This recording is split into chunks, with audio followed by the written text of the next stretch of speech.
I think you're muted. There you go. Texas boxing scene is here with undefeated Rio Grande Valley 140-pounder Sammy Castaneda. We're about 2 weeks away um, from your rematch on ESPN, right in your home in the Rio Grande Valley. How's camp going, and how you feeling? Camp's going awesome. I got a lot more better sparring partners, veterans as well, people at 40 fights plus. So it's been awesome. I learned a lot this training camp, and from that last rematch, from that last fight, and camp is going great. We're made the adjustments. We're doing what we're supposed to, and it can't go any smoother than this. I talked to you after your last fight. Obviously, you guys were disappointed. Um, Ringside, everyone had you winning 4-2. I talked to you. You said you thought you did enough to win, but you didn't fight your best, and you should have did more. Do you still kind of feel that way? And have you gone back and got to watch the fight? Yeah, I watched it about 3 or 4 times. Um, it was just a terrible performance by me. I mean, there's no excuses. It was just a bad day for me. I mean, it's really all I gotta say.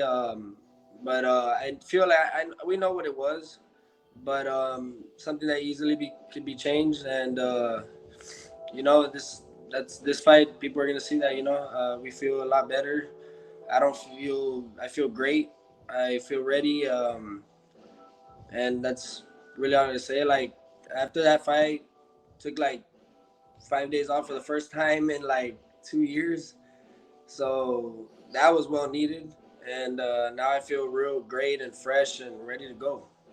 You're just 24 years old. You've only been pro a few years, and you were able to run off 8 straight victories. 7 by knockout. You had one that went the distance early in your career. Did you get a little too comfortable? Did you fall in love with your power a little too much, thinking, okay, I can end this pretty much at any time? And did you rely too much on one shot? Um, Part of it probably. I'm like you said, I'm young, I'm learning, and this is the kind of things that happen. To learn, you gotta go through the experience, and so yeah, I mean, it was just more exhaustion mentally, as far as different things going on in my personal life during that week, which is all of a sudden. But like I said, there's no excuses. What's his name? Julio came to fight, and I that was all my heart in there. That's it. You know what I mean? And I still thought I won, but this fight will be totally different. You'll see all my skills and my talent. And like I said, ringside, everyone thought you won. Everyone I talked to had it 4-2 you, but it was a competitive fight. Was he a little tougher than you expected? I mean, he didn't have the shiniest record in the world. Did you think that you were going to be able to just go in there, kind of do your thing, and blast him out pretty quickly?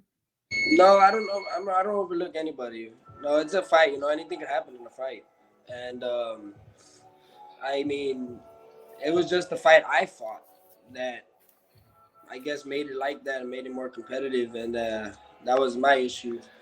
If you see my other fights from to that fight, I mean, you see the big difference in the way I fought, and I mean, like I said, me and my team knew what it was, or know what it was, and now that's all gone. That's all in the past, and I got a clear head now, and feel refreshed. So you got a big opportunity here. December 9th. It's going to be on ESPN, right in your backyard, right in the valley. How cool is it to be able to get this rematch, be able to get the right kind of the one blemish, kind of correct the one blemish on your record, the draw on ESPN in front of your hometown, just 2 months or 3 months later after the original Yeah, it was decision. great. I was trying to do anything to get this rematch to happen. I just needed it.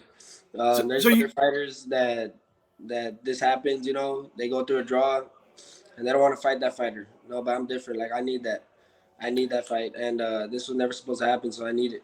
And there was things along the way going on, like little obstacles that make it fight, but I made it real clear that I needed this fight. I'll do anything possible to make this fight. Like you don't even need to give me the check. I need the fight.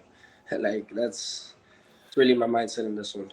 well, that's a positive. Like you said, a lot of fighters in your position, young fighters, undefeated fighters on their way up. Right, you were obviously the touted prospect, and he was the opponent. You got to draw. I mean, there was no hesitation. You're like, no, I got to fight this guy again. Like there was not. Maybe Yeah, stylistically, I should fight someone else. There was no. I want to fight this guy again. yeah, right away. right away. Like I said, there was obstacles along the way and making it happen. Like it was almost gonna fall off, but I just made it real clear that I needed it. I needed it. I needed it to happen. I'll do anything on my part to make it happen. Like so, we made it happen, and I couldn't be happier, man. Yeah, we're looking forward to it. I'm going to be there for Fight Week. It's going to be a great card, headlined by Austin Trout. The return of And Austin Trout. and Jose Charles, he's training And, here with us as well. and Jose, oh, it's Jose Charles. How's Jose Charles looking? How's camp He's going? looking good, man. He's looking good. I feel like he could. He's looking real good. I haven't sparred. I sparred him a few years ago, and he came over here to train with us. So we ended up getting back in there and training together, motivating each other, and yeah, like he's looking real good as far So, as the boxing and everything. He's primed, right? Yeah, Austin Trout beat Cotto, former world champion. Yeah. So you think Jose Charles is primed? Like he's going to be in Oh yeah, condition, shape to pull that upset? yeah, Austin Trout has a big name, and as far as resume, a great resume, and Austin Trout's a good guy. I met him actually at Houston. I was talking with him, but yeah, Jose Charles is ready, man. He's ready for his opportunity. He knows there's a big opportunity coming in front of him, and the name. So he's training really hard, and I've been seeing it. So yeah, he's been training alongside with me and my team, and he's gonna be ready. We're both gonna be ready. We're looking forward to you got the main and the co-main training together in the same gym, motivating each other. How much does that help to have Jose Charles right beside you, pushing you, and you pushing him? Because you guys are fighting same night, main event and co-main event. Yeah, it feels great. It makes camp easier in a way. Going through the weight cut. I mean, the weight cut, I don't really got a weight cut much, but it helps just pushing each other to do everything we're supposed to do, and we're watching each other. I hit the bag 45 minutes. I say, oh, let's go another 10 minutes, and then he goes, you know what I mean? He pushes me, we push each other. So we know this is an opportunity that not much boxers get in their early career, and so we're taking advantage of it. How big of an opportunity is this, right? You're going to be on ESPN in front of you, and I was at your last fight. You have a big hometown cheer, right? You got a lot of fans in your hometown. How big is this opportunity to be able to get the rematch, and do it on ESPN and on such a big card? It feels great. It feels great, and I feel like I mean, this is just what I wanted, and I thought it was gonna be at San Antonio. That's what I was hearing, but as soon as I heard it was here, like one day or the next, I was like, oh yes, like that's what I need right there. So I'm glad it happened the way it happened, and I'm ready to show people my real skills and talent, especially on TV, so more people will be able to see it. So yeah, that's like I said, like the card says, fighting for redemption, and I'm glad that everybody, thousands of people are gonna be able to see it, not only here but all over. Yeah, I know you thought you won ringside. We thought you won. Is it a little blessing in disguise that you got the draw and now you get to get the rematch on such a big stage on ESPN? Yeah. The whole world gets to see your skills. Is it like kind of a blessing in disguise? Yeah, that's what it seems like. I feel like God has a plan for all of us, and God has a plan for me. I'm just doing my part. So I guess this is part of His plan, and for that to happen, it felt like one of my worst, nights, and I just went like I want to go straight back to it real quick, but my trainer was like, "You need a break. Like just take like 4 days, 5 days," and I just had a lot in my mind thinking. So I just came straight back to the gym after the 5 days and did what I had to do, and then this happened. So yeah, I feel like it is a blessing in disguise that now I get to prove myself, but on TV, and it's gonna be awesome, man. This is kind of surgeons of boxes, really good boxes all around your age. You got Brandon Figueroa, who's about your age. You got Omar Juarez, who's about your age. You got Omar, who's a few years older. But there's this surgeon. You have Fabian Diaz, who I like a lot, who's a few years younger. All these really good fighters. Jose Charles, who's a few years older, coming out of the Rio Grande Valley. And you see this. Like, there's a ton of talent coming out of the valley at this time. And obviously you're a part of that. Like your name is in that mix. Was there ever any doubt or any, did you ever lose any confidence after that draw, or did you say, no, I belong here. I belong at the elite level? Was there ever any doubt? No. It happens, man. It's a lot of fighters, and it's a blessing. A lot of names are coming out of the valley, but there was never doubt in my mind. I know what I got. I know my heart. I know my skills. I know my talent. Biggest thing, my heart. And I'm a fighter, man. I've gone through the worst in life, seen the bottom of the pit. You know what I mean? Hell, and came back out of it. So I always knew that that's what made me, and I know what I have because of that. So yeah, I know what I got. I know what I got, and nothing's gonna stop me. So I wanted to ask you about that, right? All these big name fighters coming out of the valley, all these really young fighters with a lot of talent. What's going on in down there in the 956?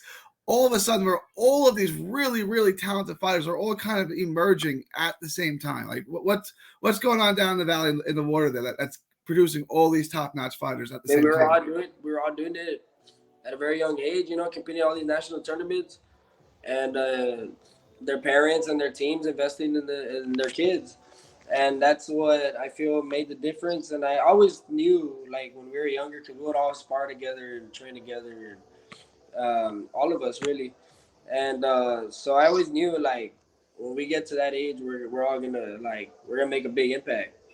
And now it's happening. Now it's here, and yeah, man, it's just I just want to just support each other, and just we're all from the same place. It's just that yeah, like we're all from the same place. I just want all of us to make it out. You know what I mean? And you're certainly on your way, and so are a lot of other fighters from your region. Again, December 9th, you got a big challenge in front of you. Obviously, you don't look past any opponent. But assuming you do win and you do impress on ESPN, do you start to look ahead and be like, okay, 9-0, I want to be fighting world class fighters, elite level fighters a year, 2 years from now? Do you start to kind of come up with a blueprint in your head on how you want your career to progress, after this fight? Oh yeah, yeah. Like I mean, that's really up to my manager, Kerry, and my trainer James. That's for them to discuss. We have a plan, and we know the plan, and you'll see me on the real big stage by the middle of next year, for sure. And this was just a little obstacle this last fight, but now I'm gonna show out and do what I'm supposed to do, prove myself, and get back onto that plan. And I mean, the plan hasn't changed. I love the mental mindset here and the mental makeup here. You think you won. Everyone watching the fight for the most part thought you won. I guess everyone, but there's no excuses, right? You didn't say I got robbed or I got jobbed or it's just dedication and getting better. So that's a lot of maturity from a 24-year-old who's only had 9 fights. That's a really good sign. Yeah, yeah. I mean, you learn along the way. Like I said, you learn with the experience, and that's what I'm doing. Just learning along the way. It's gonna be a roller coaster, but I'm enjoying the ride. That's it. So you're at 140. You said earlier in the interview that it's not much of a weight cut. So you're making 140 comfortably. Can you go down to 135, or do you feel best at 140? You're just gonna roll at 140, making 140 easily. I feel like I can make 135, but I feel like I'm gonna stay at 140. Just get bigger and just be at 140. Yeah, that's what I was doing this camp too. So you're gonna stay at 140. When you move up in competition and you're fighting world class fighters, you want to stay at 140. That's where you feel 40. best. Yeah, my dream is the world championship at 140. Um, you had Omar Warriors at 140 who's getting close to a world title. You had Omar Figueroa. Omar Figueroa at 135 who won a world title. It'd be nice to have another world champion at 140 from the Rio Grande Valley. I want to talk to you about that, right? You get a win here, you'll be 9-0 by the end of the year. Do you start to look at the landscape of the division? And there's a lot of talent at 140. Is there anyone in particular you have your eye on? I want to fight this guy by 2023. I want to be in the ring with this guy. Is there anyone you kind of in the division have your eye on? I haven't really thought that far. I've been seeing, I'm looking at the fights like tonight. There's the 140, the Regis and Cepeda. That's gonna be a crazy fight. I'm ready for Regis, to be honest. Trains in Houston, not too far away. Yeah, no, yeah. I'm rooting for him. and that's gonna be a crazy fight. There's gonna be a lot of names at 140. So from all the 135 pounders coming up, Devin Haney, Teofimo, Ryan Garcia, all of them, all coming up. So dude, there's gonna be 140 is gonna be the biggest division as far as like the fame, money, everything. The 140, the legacy is gonna be 140. That's where all the fights are gonna be made between all of us, and that's what I can't wait for. That's when it's gonna come down to it, and the skills are gonna pay the bills, and the heart is gonna show from everybody. The heart's gonna get exposed. So that's what I know is gonna happen, and like all these top fighters, Danny Garcia, Errol Spence, all these top guys that have been there for a long time, all of them have the same thing, which is heart. And that's one thing you just can't train. Heart, you can't. And you're right about that. 140 for a long time now. It's going to be a low division. You got Josh Taylor there now, who has 2 of the belts, right? He's vacated 2 of them. You got Regis Prograis and Zepeda. You have JC Ramirez. Then you have the younger guys. Teofimo's already there. Ryan Garcia and Devin Haney are going to be there. Does that add extra motivation? Because not only can you fight for a world title with those names, you're going to be fighting for big paychecks too. So that's motivating. That's motivating, especially because we all were in the same like amateur, like national tournaments and stuff. So it's like, damn, it's here. Like we always knew it. I always pictured it. Like we're all gonna be in the same area in the pros and the big leagues, and now it's coming to reality. And we're just young, we're just going through it. And I think that 140 weight class is gonna bring like old school boxing back. Like everybody's gonna fight each other again, because really there's so much talent, dude. Like you can't ignore it. There's so much talent that's gonna be here, and that's what I'm training for. I'm ready for it. I do want to ask you about that. Oh, let me get to this. We got a big fight. You mentioned it, Regis versus Zepeda, which is Saturday, which is today, right? Yeah. Who do you got in that fight and why? Regis. I got Regis. Feel like he's more elusive, more explosive, and a little more speed, but they both got power. They're both killers. They're both bad dudes. And I think Regis is gonna edge it out with his explosiveness and more elusive, more speed, and I feel like that's why. And they're both dogs. I mean, they showed it. Cepeda showed it. I mean, yeah, but I got Regis winning. Zepeda's got a lot of. Zepeda's good. He's been in some wars. He's got skills. Yeah. He's got power too. I'm kind of agreeing. I think it's a great fight, but I think Regis is just a little bit better. I think Regis should edge it out. Then December 9th on ESPN, you return to the ring. What predictions? What do you want to tell us about? What can we expect to see from Sammy Castaneda on December 9th on ESPN? I feel like you're going to see a great Sammy, the best Sammy possible. And I feel like my prediction, it's not going to go to the scorecards. I won't let that happen this time. But I'm not going to focus on just power either. You're going to see a whole different all my skills, all my talent, and what we're working on: more elusive, more explosive, more power, more speed, more everything. You're gonna see everything come out. We're looking forward to it, Sammy. It's been a pleasure to follow your career, and I get to watch your career, and I can't wait to see how it goes in the future, and see you fighting at the next level, and see you fight for world titles in the not so distant future. It was a pleasure having you on. Tell everyone where they can find you on social media. Instagram, you can find me at @thatboxer_. Facebook, Sammy Castaneda or Sammy Fino Castaneda page, and yeah, that's all I have. TikTok, @thatboxer_ as well. I wanted to ask you about your nickname because that's a really cool nickname, Fino Gallo. Who gave you that nickname, and how did that nickname come about? I had it for my grandpa because me and my family's real big in roosters. And my grandpa is really known for that all over, for his training of roosters. Okay. So yeah, like that's my grandpa passed away 2 years ago or 3 years ago, and I wanted to do that for him, and he was a boxer as well. But yeah, as far as the roosters are real big in our family, so it has a real meaning to it. And obviously carry that lineage as a great fighter with a fighter's heart. Again, Sammy Castaneda, December 9th, Payne Arena in Hidalgo, Texas. Looking forward to it, champ. God bless. Yes, sir. Thank you. All right. Thank you. December 9th.